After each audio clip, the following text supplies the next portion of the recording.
शाबाश। टॉपिक है discharge tube experiment. तो बिस्मिल्लाह करते हैं। अच्छा इधर देखिए, डिस्चार्ज ट्यूब एक्सपेरिमेंट को डिस्कस करने से पहले एक थोड़ा सा बैकग्राउंड हम बताएंगे और उसके बाद डिस्कस करेंगे कि डिस्चार्ज ट्यूब एक्सपेरिमेंट का मकसद क्या था, हमने ये एक्सपेरिमेंट क्यों डिज़ाइन किया था, या बेसिक पर्पस हमारा क्या था। अगर आप आज से तकरीबन 100-150 साल पहले चले जाएं तो आप जब electric field, charges, voltage, current और इसके बारे में अगर आप स्टडीज़ करें तो आपको ज़्यादातर ये मिलेगा कि मेटल जो है they are conductors in nature. और मेटल आम कंडीशन पे क्या करते हैं, मेटल आम कंडीशन पे कंडक्टर्स होते हैं, उनमें से आप बिजली पास कर सकते हैं। ठीक है, कंडक्टर है, उसमें आप करंट जो है वो पास कर सकते हैं। अब वक्त के साथ साथ फिर हमने इलेक्ट्रोकेमिस्ट्री के बाज़ एप्लीकेशन स्टडी किए और हमने ये स्टडी किया कि सिर्फ मेटल ही नहीं, अगर आप ऐसे करें कि कोई भी साल्ट ले ले और उसका सल्यूशन बनाए तो उसमें भी बिजली पास की जा सकती है। तो मतलब दो चीज़ें हमने स्टडी की कि अगर मेटल सॉलिड में है तब भी वो करंट जो है कंडक्ट कर सकता है, और अगर कोई साल्ट डिज़ाल्व है सॉल्यूशन में तो इस लिक्विड में भी बिजली पास की जा सकती है। तो फिर साइंटिस्ट इस सोच में पड़े कि अगर सॉलिड में और लिक्विड में जो कंडक्टर्स है, जो इलेक्ट्रोलाइटिक है, उसमें बिजली पास की जा सकती है, तो व्हाट अबाउट गैस, क्या गैस में बिजली कंडक्ट की जा सकती है, क्या गैस में करंट को प्रोड्यूस किया जा सकता है। तो असल में ये प्रॉब्लम ये था कि आइए एक्सपेरिमेंट करते हैं, काम करते हैं, रिसर्च करते हैं कि क्या गैसेस में बिजली पास की जा सकती है, क्या गैसेस कंडक्शन शो कर सकते हैं। नॉर्मली तो हम कहते हैं कि एयर जो है as a bad conductor of electricity, हवा में बिजली पास नहीं की जा सकती। तो यही ख्याल जो अभी हम कर रहे हैं कि बिजली एक poor conductor of electric current है, उस ज़माने में भी ये डिस्कशन थी, ये डिबेट थी कि क्या गैस को हम इलेक्ट्रोकाउट कर सकते हैं, क्या इसमें हम बिजली कंडक्ट कर सकते हैं। तो मकसद ये है कि असल में ये एक्सपेरिमेंट हम इलेक्ट्रॉन की डिस्कवर के लिए नहीं कर रहे थे, ये एक्सपेरिमेंट किसी और पर्पस के लिए थे, लेकिन एक्सीडेंटली हमने इस एक्सपेरिमेंट के दौरान इलेक्ट्रॉन बाद में डिस्कवर किया। तो देखिए अब पॉइंट क्या है, पॉइंट ये है कि gases can conduct electricity, gases भी इलेक्ट्रिसिटी कंडक्ट कर सकते हैं। अब देखिए इसके ऊपर अगर आप हिस्ट्री मुकम्मल पर आप गूगल पे, यूट्यूब पे अगर आप मुकम्मल हिस्ट्री देखें तो आपको साइंटिस्ट के दो ग्रुप्स मिलेंगे। एक वो ग्रुप आपको मिलेगा जो नॉर्मली ये कहता है कि गैसेस में बिजली कंडक्ट नहीं की जा सकती, और एक ग्रुप आपको वो मिलेगा जो ये डिस्कस करते हैं कि गैसेस में बिजली कंडक्ट की जा सकती हैं। तो ये जो दो ग्रुप है, पहला वाला वो ग्रुप जो कहते हैं नहीं गैसेस में बिजली कंडक्ट नहीं की जा सकती, तो ये ऐसे नहीं कह रहे, इन्होंने एक्सपेरिमेंट किए हैं। इन्होंने ऐसे किया है कि एक ग्लास ट्यूब लिया है और इसी ग्लास ट्यूब में एयर को डाला है, हवा को डाला है, और बाद में यहाँ इन्होंने वोल्टेज प्रोवाइड की है और उन्हें कुछ भी रिजल्ट सामने नहीं मिला, तो उन्होंने कहा है कि इसमें बिजली कंडक्ट नहीं की जा सकती। लेकिन एक और ग्रुप है, उनकी इन्वेस्टिगेशन ये है कि बिजली जो है हम गैसेस में कंडक्ट कर सकते हैं, लेकिन नॉर्मल कंडीशंस पर नहीं, उनके लिए कुछ स्पेसिफाइज कंडीशन है जो इस एक्सपेरिमेंट में अभी हम करेंगे। तो उनकी जो पहली सक्सेस थी, उस सक्सेस ने ये बात साबित की कि हाँ गैसेस में बिजली कंडक्ट की जा सकती है। नॉर्मली आम कंडीशन पे आप इसमें बिजली कंडक्ट नहीं कर सकते, लेकिन अगर वोल्टेज ज़्यादा हो और गैस का इंटरनल प्रेशर कम हो तब उसमें बिजली कंडक्ट की जा सकती है। तो इसलिए हम कहते हैं कि कब अगर इसमें बिजली कंडक्ट की जा सकती है तो ये बिजली का कंडक्शन इस गैस में कौन कंडीशंस पे पॉसिबल है, कौन से कंडीशन पे, तो दो कंडीशन पे, अगर वोल्टेज हाई हो और प्रेशर कम हो तब आप क्या कर सकते हैं, गैसेस में बिजली कंडक्ट कर सकते हैं। और इसके लिए जो बुनियादी एक्सपेरिमेंट किया है, वैसे तो बहुत सारे साइंटिस्ट ने काम किया है, लेकिन जो वेल नाउन और रिकग्नाइज पब्लिकेशन है, रिकग्नाइज रिसर्च है, वो किया है विलियम क्रूक्स ने, जो आज का हमारा टॉपिक है। अच्छा देखिए, विलियम क्रूक्स जो एक्सपेरिमेंट कर रहे हैं उसके लिए वो एक्सपेरिमेंटल सेटअप बना रहे हैं। तो इन एक्सपेरिमेंटल सेटअप में जो सबसे बुनियादी इंस्ट्रूमेंट है वो है ग्लास ट्यूब। ये क्या करते हैं, एक लंबा सा ग्लास ट्यूब ले लेते हैं और फिर ये क्या करते हैं, उस ग्लास ट्यूब के अंदर ये मेटल प्लेट रख देते हैं, जिस तरह बैटरी में होता है आपके पास, और ये भी एक मेटल प्लेट रख देते हैं। और ये क्या करते हैं, बैटरी के टर्मिनल्स के साथ उन प्लेट्स को कनेक्ट किया जाता है। जो पॉजिटिव टर्मिनल हो, सही है, उस पॉजिटिव टर्मिनल के साथ जो प्लेट अटैच किया जाता है उसके ऊपर कौन सा चार्ज आएगा, पॉजिटिव, उसको एनोड कहा जाएगा। और जिस प्लेट को बैटरी के नेगेटिव टर्मिनल के साथ कनेक्ट किया जाएगा वो कैथोड कहलाया जाएगा। तो बेसिक एक्सपेरिमेंटल सेटअप में ग्लास ट्यूब, उसके बाद मेटल इलेक्ट्रोड, एनोड और कैथोड, और उसके बाद गैस इनलेट, एक ऐसा स्पेस इसमें बनाया गया, डिज़ाइन किया गया कि जहाँ पे हम हवा को या गैसेस को इंसर्ट कर सकें। और उसके बाद अब देखिए, उसके बाद हमने इसमें एक वैक्यूम पंप लगाया है, और उस वैक्यूम पंप के ज़रिए हम क्या करते हैं, हवा के दबाव को कम या ज़्यादा कर सकते हैं, उसको मतलब कंट्रोल कर सकते हैं। अब ये वैक्यूम बनाना भी किसी एक दिन का काम नहीं है, ये सालों का रिसर्च है। पहले एक्सपेरिमेंट जितने भी किए गए हैं उसमें वैक्यूम की बात नहीं थी। हवा को अंदर डाला गया ट्यूब के अंदर और वोल्टेज को बढ़ाया गया। वोल्टेज को फॉर एग्जांपल 100 वोल्टेज, 200, 300, 400, 1000, 10,000, 15,000, लेकिन इन्हें कामयाबी नहीं मिली। अब इन्होंने कहा कि वोल्टेज में प्रॉब्लम नहीं है, वोल्टेज हम 25,000 तक लेकर गए हैं, लेकिन इसमें कोई भी कंडक्शन नहीं हो रही। तो मतलब ये जो हवा इसके अंदर जा रहा है, शायद उस हवा में कोई प्रॉब्लम है।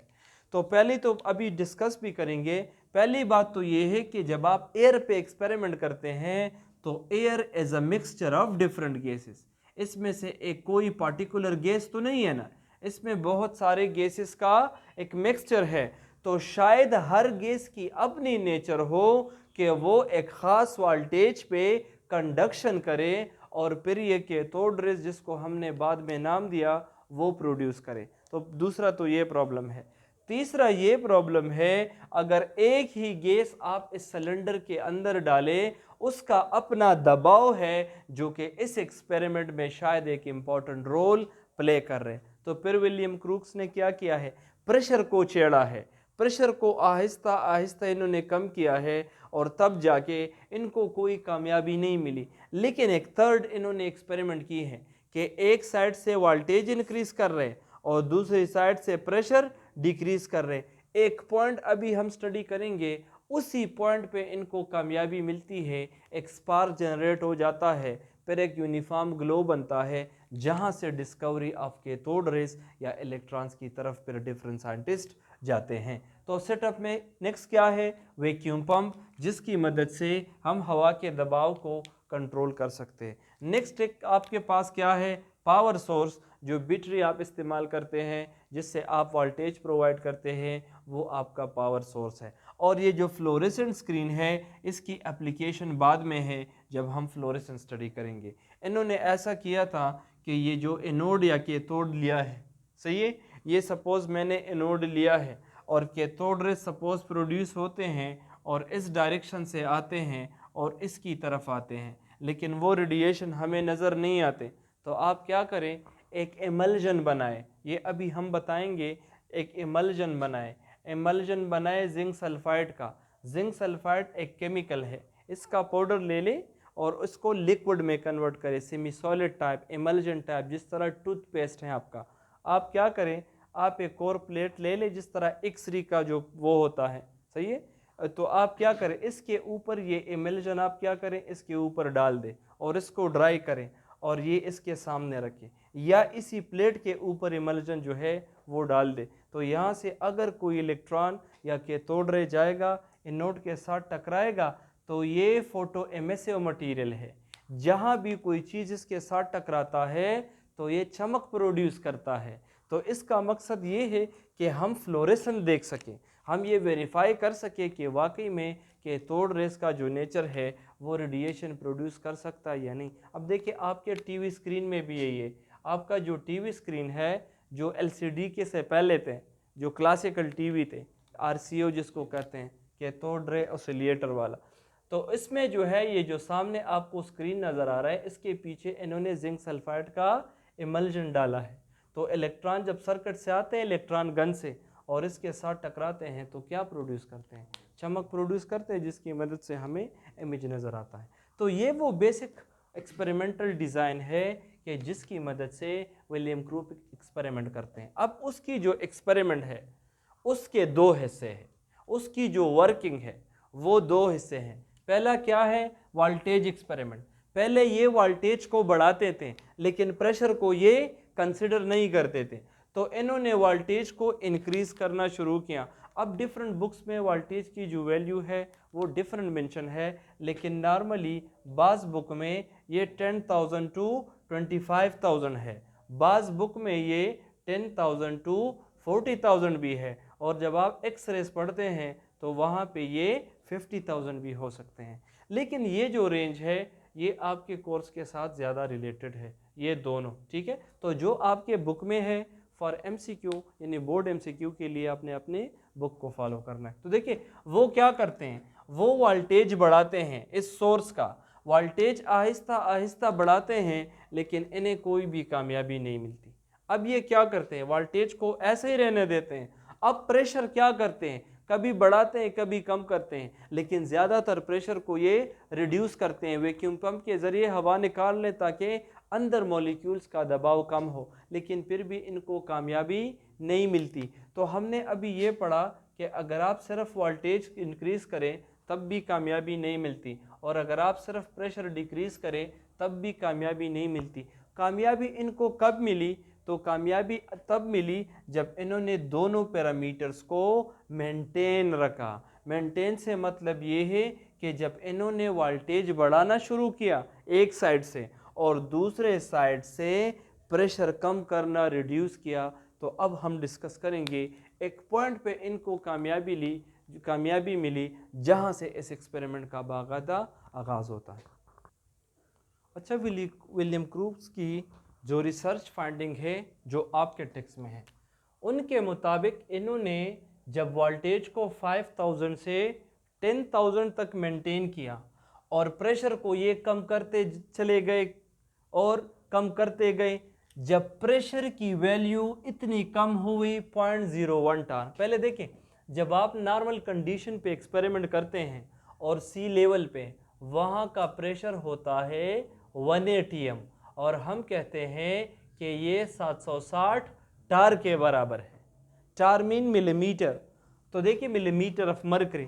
इन्होंने इस प्रेशर को 700 टार के बजाय वैक्यूम पंप से इसको रिड्यूस किया है।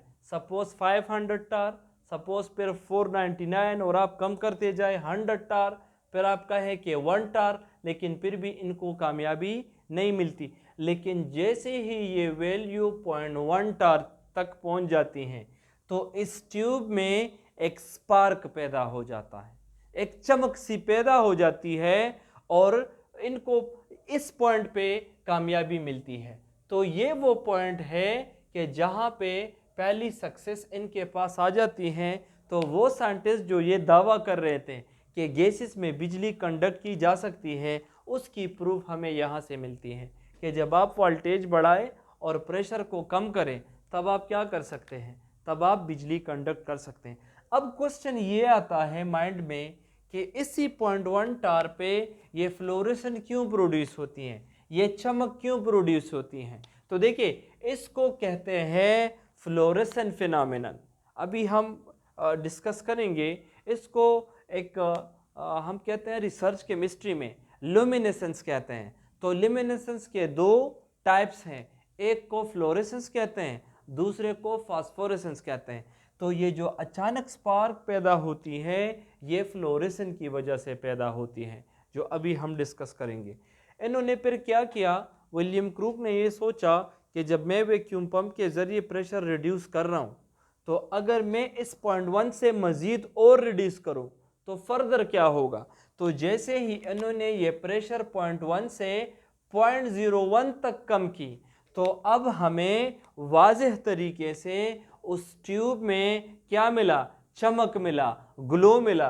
पहले तो एक स्पार्क मिला था 0.1 पे, अब 0.01 पे हमें एक यूनिफॉर्म ग्लो मिला, जो इस एक्सपेरिमेंट की दूसरी सक्सेस थी। मतलब ये कि अगर प्रेशर को हम मज़ीद रिड्यूस करें, तो पहले तो ये था कि हमने जब प्रेशर को रिड्यूस करवाया है और वोल्टेज ज़्यादा किया है तो हमें सिर्फ एक स्पार्क मिला है, लेकिन जैसे ही वो प्रेशर हमने 0.1 से मज़ीद कम किया है, अब हमें यूनिफॉर्म ग्लो मिलता है, एक तरतीब वाला चमक मिलता है, और ऐसा ग्लो मिलता है जो कि नेगेटिव प्लेट से आता है और पॉजिटिव प्लेट की तरफ जाता है। इसका मतलब ये है कि ये जो ग्लो प्रोड्यूस हो रहा है, उस ग्लो का नेचर नेगेटिव है, क्योंकि वो किसकी तरफ जा रहे हैं, वो पॉजिटिव प्लेट की तरफ जा रहे हैं, जिसको बाद में गोल्डस्टीन ने नाम दिया कैथोड रेज। उनका ये ख्याल था कि ये कैथोड रेज जो है ये कैथोड से निकलते हैं, ये कैथोड प्लेट है ना, तो उनका ये ख्याल था कि जब आप इस कैथोड को क्या दे दें, करंट दे दें, तो यहाँ से कैथोड रेज निकलेंगे और एनोड के साथ टकराएंगे और चमक फ्लोरेसेंस प्रोड्यूस होगी, जिसकी वजह से हमें ये नज़र आएगा। अब आप यकीन करें इस बात पे अभी तक बहुत ज़्यादा बहस की जाती है, और आपसे मेरा भी क्वेश्चन है कि अगर आप ये कहें कि कैथोड रेज इस कैथोड से पैदा होते हैं, तो अगर इस ट्यूब में गैस ना हो, क्या इसमें ये चमक पैदा होगी? नहीं होगी ना। अब देखिए जो पुराने टंगस्टन के बल्ब हैं, उसमें हम क्या करते हैं, यही कैथोड रे एक्सपेरिमेंट है ना, वही ट्यूब है, ट्यूब के अंदर हमने गैस रखा है और इसी गैस को हम 220 वोल्टेज देते हैं, और वो गैस हमने उस बल्ब के अंदर, शीशे के अंदर कम प्रेशर पे रखा है, तो तब जाके उसकी क्या होती है, फ्लोरेसन, और उस फ्लोरेसन से हमें वो बल्ब क्या देता है, चमक प्रोड्यूस करता है। लेकिन अगर आप उस बल्ब से उसमें सुराख कर दे और उससे गैस बाहर निकाल दे, तो क्या उसमें वो चमक पैदा होगा? नहीं। इसका मतलब ये है, अगर आप ये कहते हैं कि कैथोड रेज कैथोड से बनते हैं, so what about the gas? क्या ऐसा पॉसिबल नहीं है कि कैथोड रे कैथोड से निकलता है, वो गैस के साथ टकराता है और गैस से कुछ और इलेक्ट्रॉन्स निकालता है, वो इलेक्ट्रॉन जब एनोड की तरफ जाते हैं तो वो चमक प्रोड्यूस करते हैं, जिस पे बहुत ज़्यादा फिर बहस की गई।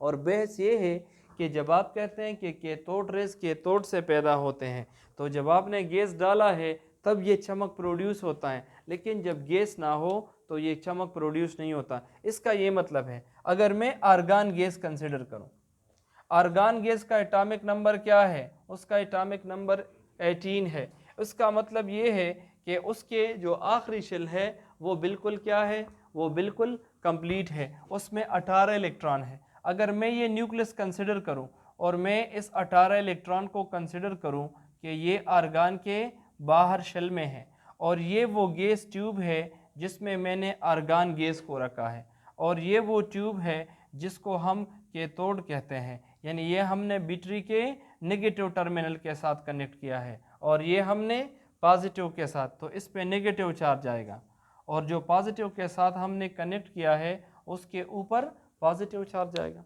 तो जब आप ये बैटरी ऑन करेंगे, यहाँ से ये नेगेटिव चार्जेस आएंगे और ये नेगेटिव चार्जेस इस गैस के साथ टकराएंगे, तो इसके टकराने से इस गैस की क्या होगी, इस गैस की आयनाइजेशन होगी, यानी इस गैस से इलेक्ट्रॉन क्या करेंगे, बाहर निकलेंगे। तो जब इनसे बाहर इलेक्ट्रॉन निकलेंगे तो बहुत सारे इलेक्ट्रॉन आ जाएंगे, और वो बहुत सारे इलेक्ट्रॉन कलेक्टिवली जब जाएंगे एक स्ट्रेट लाइन में और एनोड के साथ टकराएंगे तो चमक पैदा करेंगे, वही कैथोड रेज है। तो मॉडर्न डे केमिस्ट्री में हम इस बात पे एग्री करते हैं कि कैथोड रेज बिल्कुल कैथोड से बनते हैं, लेकिन जो ट्यूब में हमने एक्सपेरिमेंट किया था वो बने हैं आयनाइजेशन ऑफ गैसेस से। गैस जब आयोनाइज होगा उससे इलेक्ट्रॉन निकलेंगे, वही इलेक्ट्रॉन आपके एनोड के साथ टकराएंगे तो तब जाके एक ग्लो पैदा होगी, या सॉरी एक्सफ्लोरेशन पैदा होगा। तो हम ये भी कह सकते हैं ना कि ionisation of gas is also produces cathode rays. अब मॉडर्न डे केमिस्ट्री में हम ये पढ़ते हैं कि कैथोड रेज वही इलेक्ट्रॉन है, और वो क्या है, उनकी एक पार्टिकुलर एनर्जी है और उनकी स्ट्रेट लाइन मोशन है। इलेक्ट्रॉन जब स्ट्रेट लाइन मोशन में ट्रेवल करे एक पार्टिकुलर एनर्जी के साथ, उनको हम कहते हैं कैथोड रेज, और इनको हम बीम ऑफ इलेक्ट्रॉन्स भी कहते हैं। इस बात की समझ आइए। अब नेक्स्ट पॉइंट ये है, पहले हमने पढ़ा प्रेशर ज़्यादा हो तो बिजली की कंडक्शन नहीं होती, प्रेशर को कम करें 0.1 पे पहला स्पार्क, मज़ीद कम करें यूनिफॉर्म ग्लो। तो अब जहन में आता है अगर प्रेशर को मज़ीद कम किया जाए, बात है ना, अगर 0.01 से मज़ीद कम किया जाए तो क्या होगा। तो विलियम क्रूक ने जैसे ही इसको 0.01 से कम किया है, द ग्लो डिसअपीयर। वैसे ग्लो बढ़ना चाहिए था, 0.1 पे कम है ना, और 0.01 पे बढ़ गया है, तो इससे अगर आप प्रेशर मज़ीद कम करें ये ग्लो और भी बढ़ना चाहिए, लेकिन बदकिस्मती से वो ग्लो जो है वो गायब हो जाता है। और स्टिल ये उस ज़माने में एक मिस्ट्री थी कि ये क्या रीज़न है कि यहाँ तक जो है आपका जो कंडक्शन है वो पॉसिबल है, और उसके बाद जो कंडक्शन है वो पॉसिबल ही नहीं है। इसके लिए दो टेक्निकल रीज़न है। एक रीज़न फोटोकेमिस्ट्री प्रोवाइड करता है। फोटोकेमिस्ट्री अभी इस चैप्टर में है, डिटेल से डिस्कस करेंगे जब हम प्लैंक्स क्वांटम थ्योरी पढ़ेंगे। फोटोकेमिस्ट्री कहती है कि जब प्रेशर 0.01 से मज़ीद आप रिड्यूस करें तो यहाँ पे एक फिनोमेनन अकर होता है जिसको कहते हैं एब्जॉर्प्शन स्पेक्ट्रा। क्या कहते हैं? Absorption spectra. क्या कहते हैं? Absorption spectra. अब देखिए थोड़ा सा सीख लें, वैसे भी प्लैंक्स क्वांटम थ्योरी में डिटेल से पढ़ेंगे। स्पेक्ट्रा या स्पेक्ट्रम कहते हैं अरेंजमेंट ऑफ कलर्स को। क्या कहते हैं? अरेंजमेंट ऑफ कलर्स को स्पेक्ट्रा या स्पेक्ट्रम कहते हैं, जब आप कलर्स को on the basis of wavelength arrange करें। एक सनलाइट है ना, सनलाइट जब सन से आती है और आप इसको प्रिज्म से पास करें तो ये डिफरेंट वेवलेंथ में क्या हो जाती हैं? डिवाइड हो जाती हैं, और उसकी कलर हमें ऐसी मिलती है violet, indigo, blue, green, yellow, orange and red. तो हम कहते हैं इसकी जो वेवलेंथ है 350 है, और सपोज इसकी जो है वो 780 नैनोमीटर है। तो देखिए हमने वेवलेंथ के लिहाज से कलर को अरेंज किया है ना, तो जब आप कलर्स को अरेंज करें इसको स्पेक्ट्रा कहते हैं। तो स्पेक्ट्रा दो किस्म की है, एक को हम कहते हैं एमिशन स्पेक्ट्रा। कौन सा स्पेक्ट्रा? Emission spectra. और एक को हम कहते हैं एब्जॉर्प्शन स्पेक्ट्रा। एमिशन स्पेक्ट्रा इसको कहते हैं कि ये एक मटेरियल है, इसको आप लाइट दे दें, ये लाइट एब्जॉर्ब करें और वापस आपको ये लाइट क्या करे? एमिट करे, या कुछ लाइट ये एब्जॉर्ब करें और उसका कंप्लीमेंट्री ये क्या करें? एमिट करें। इसका ये मतलब है। देखिए ये मार्कर आपको ब्लू नज़र आ रहा है ना, इस मार्कर के जो केमिकल्स हैं वो मार्कर के केमिकल क्या करते हैं? इस लाइट से सारे, सपोज ये सनलाइट है, 7 कलर्स ये आते हैं, तो ये केमिकल अपने रेंज के कलर एब्जॉर्ब करता है और बाकी के कलर को एज अ कम्प्लीमेंट्री ये एमिट करता है। इसको कहते हैं एमिशन स्पेक्ट्रम। तो एमिशन स्पेक्ट्रम हमेशा आपको कलर देता है। अब देखिए ये है ना ग्रीन, तो इसमें भी जो केमिकल है उसके जो लाइट आते हैं उसको ये एब्जॉर्ब करता है, जो एब्जॉर्ब नहीं करता उनका combination as a complementary colour हमें ग्रीन नज़र आता है। इसको कहते हैं एमिशन। एब्जॉर्प्शन स्पेक्ट्रम इसको कहते हैं कि जब आपके पास कोई मटेरियल है और सनलाइट आ जाए और वो 7 के 7 कलर एब्जॉर्ब करे और किसी कलर को भी एमिट ना करे, तो वो चीज़ आपको ब्लैक नज़र आएगा। तो ब्लैक कलर नहीं है, इन 7 कलर्स में वाइट भी नहीं है और ब्लैक भी नहीं है। तो देखिए ये मार्कर का जो हेड है ये ब्लैक है। ये ब्लैक इसलिए है, सपोज ये सन है, सन से जो 7 बैंड आते हैं ये सारे के सारे क्या करता है? एब्जॉर्ब करता है। जब ये सारे एब्जॉर्ब करेगा ये आपको क्या नज़र आएगा? ब्लैक नज़र आएगा। तो यहाँ पहले चमक थी 0.101 पे, लेकिन इससे जब हमने प्रेशर रिड्यूस की तो एब्जॉर्प्शन स्पेक्ट्रा का फिनोमेनन वजूद में आया, जिसकी वजह से ट्यूब में जितना भी ग्लो था सारा का सारा एब्ज़ॉर्ब हो गया है, गायब हो गया है, ख़त्म हो गया है, और उसके और टेक्निकल रीजंस हैं जो आपके लेवल के नहीं है। दूसरा टेक्निकल रीजन फिजिक्स के पॉइंट ऑफ व्यू से है। अब देखें इलेक्ट्रिकल रेजिस्टेंस,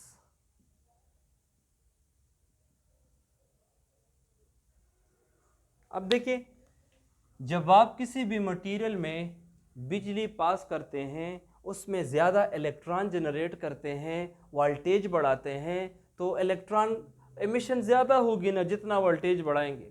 जब आप हद से ज़्यादा वोल्टेज बढ़ाएंगे तो हद से ज़्यादा क्या प्रोड्यूस होंगे, इलेक्ट्रॉन।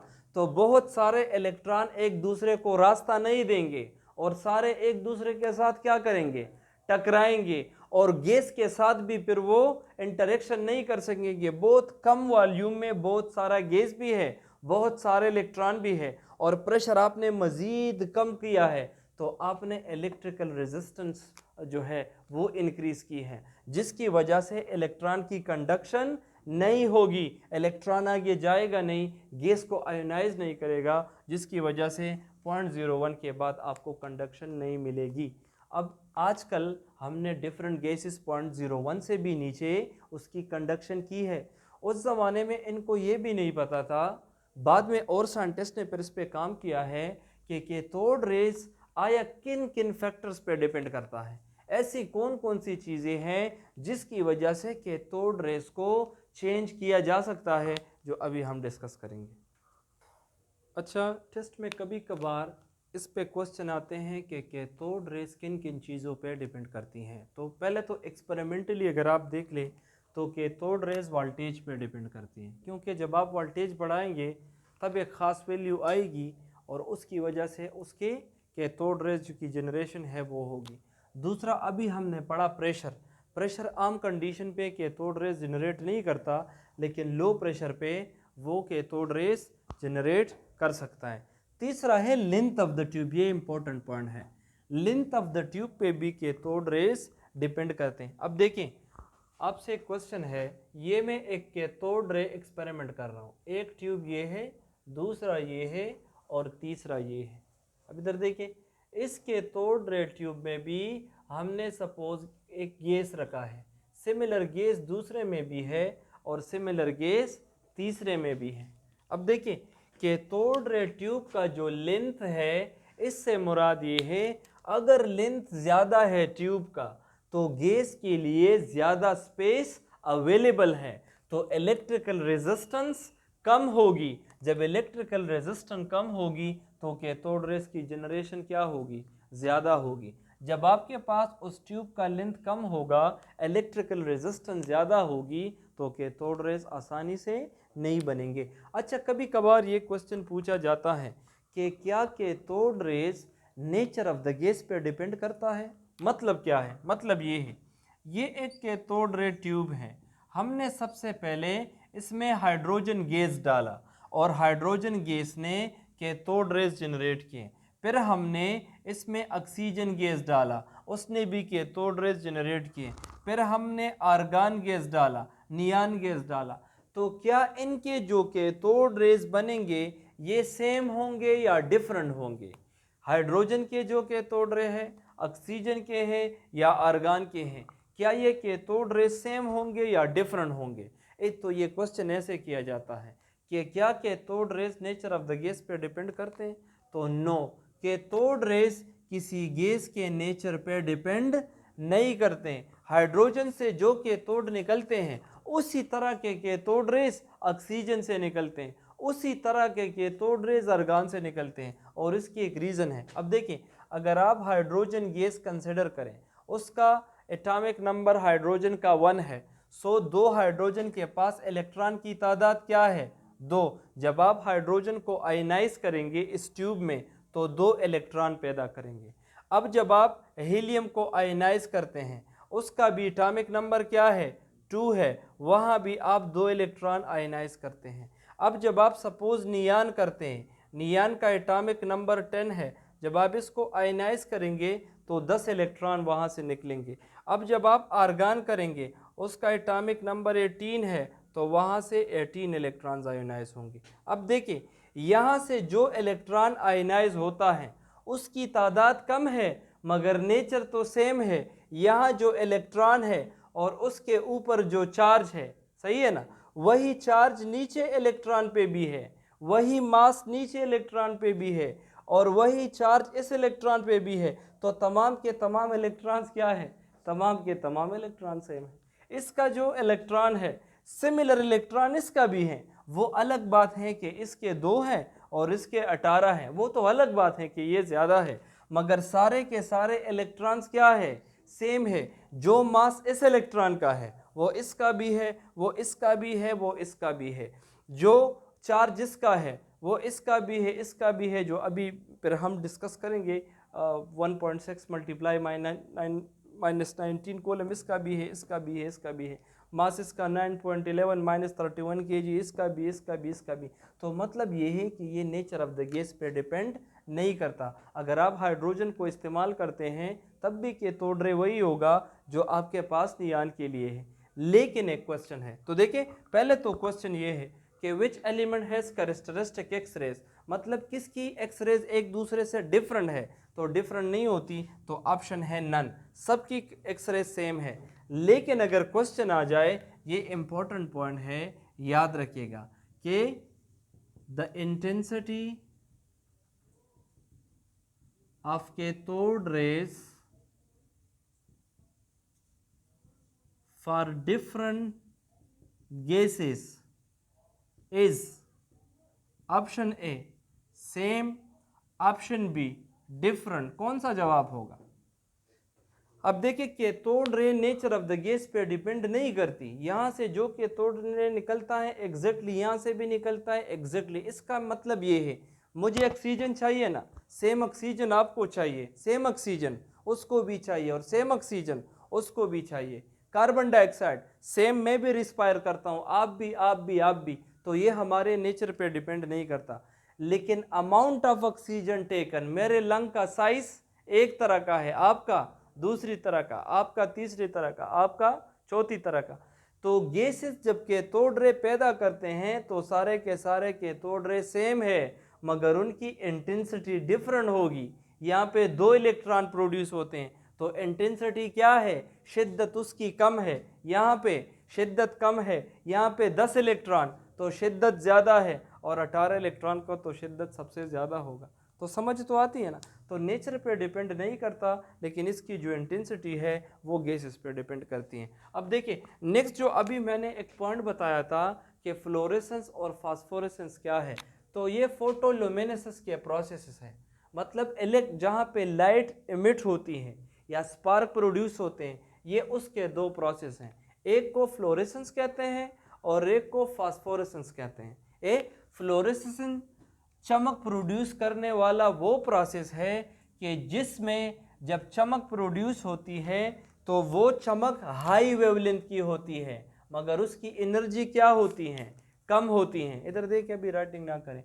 और जो फास्फोरेसेंस है वो ऐसी चमक की प्रोसेस है कि जहाँ एनर्जी ज़्यादा है मगर वेवलेंथ क्या है, वेवलेंथ कम है। तो ये वो चमक है जो हमें नज़र आती है और ये चमक भी हमें थोड़ी बहुत नज़र आती है मगर ये डिम चमक है। जिसकी वेवलेंथ ज़्यादा होती हैं वो हमें ब्राइट नज़र आता है। सपोज़ इसको आप कंसिडर करें तो इसकी चमक हमें आती है ना, इसका मतलब है इस मटेरियल पे अभी क्या हो रहा है, फ्लोरेसेंस हो रहा है। अब ऐसी और भी चीज़ें हैं जो चमक प्रोड्यूस करती हैं लेकिन हमारे आइज़ उनको डिटेक्ट नहीं करते। अब देखिए तो हम कहते हैं फ्लोरेसेंस को हम ऐसे डिफाइन करेंगे, ऐसा ग्लो प्रोड्यूस करने वाला प्रोसेस जिसके लिए एनर्जी कम रिक्वायर हो और वो जब वो रेडिएशन एमिट करे उसकी वेवलेंथ क्या हो, ज़्यादा हो, जो आसानी से नज़र आए, इसको फ्लोरेसेंस कहते हैं।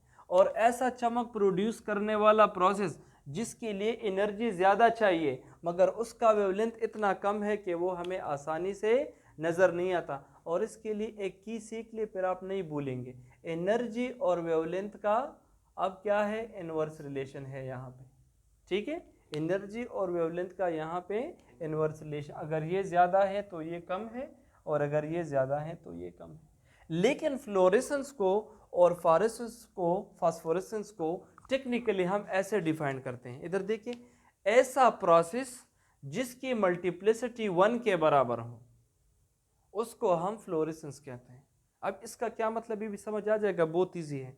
और ऐसा प्रोसेस जिसकी मल्टीप्लिसिटी 3 हो हम यहाँ पे उसको फास्फोरेसेंस कंसिडर करते हैं। इसका ये मतलब है, अब देखिए ये सपोज एक स्टेट है किसी मटेरियल में जिसमें आपने चमक प्रोड्यूस करनी है और उस स्टेट में 2 इलेक्ट्रॉन है। कितने इलेक्ट्रॉन है? और आप इसको एनर्जी दे दें। क्या दे दें? एनर्जी दे दें। आप इसको क्या करें, आप इसको एनर्जी दे दें। तो जब आप इन 2 इलेक्ट्रॉन को एनर्जी देंगे ये इलेक्ट्रॉन इस लो एनर्जी लेवल से हाई एनर्जी लेवल में जाएंगे, तो ये दोनों इलेक्ट्रॉन ऊपर आ जाएंगे।